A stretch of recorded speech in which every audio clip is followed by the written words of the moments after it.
নিজেকে বেশি অপরাধী মনে করিয়েন না। আপনি এত ভালো আল্লাহ পেয়েছেন, আপনি এত ভালো রব পেয়েছেন। বনি ইসরায়েলের একজন লোক ৯৯ জন লোককে হত্যা করলো। তারপর সে চিন্তা করলো আমার ভালো হওয়া উচিত, ক্ষমা পাওয়া উচিত, জাহান্নামের আগুন থেকে মুক্তি পাওয়া উচিত। বাবা আমি এই জাহান্নাম সহ্য করতে পারবো না, কিভাবে আমি জাহান্নাম থেকে বাঁচবো? তখন সে একজন জ্ঞানী লোকের খোঁজ নিল এবং জিজ্ঞেস করলো যে আমার কি ক্ষমা হবে?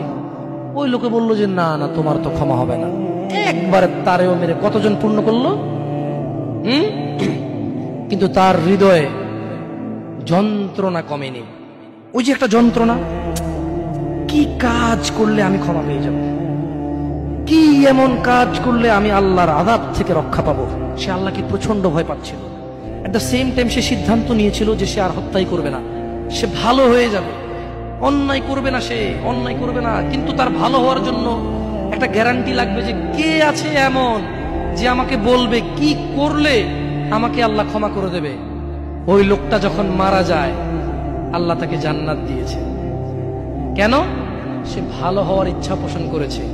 আপনিও ভালো হওয়ার ইচ্ছা পোষণ করেন, করবেন তো ইনশাআল্লাহ। আর ভালো কখন হতে হবে? কালকে? কালকে কখন থেকে ভালো হতে হবে?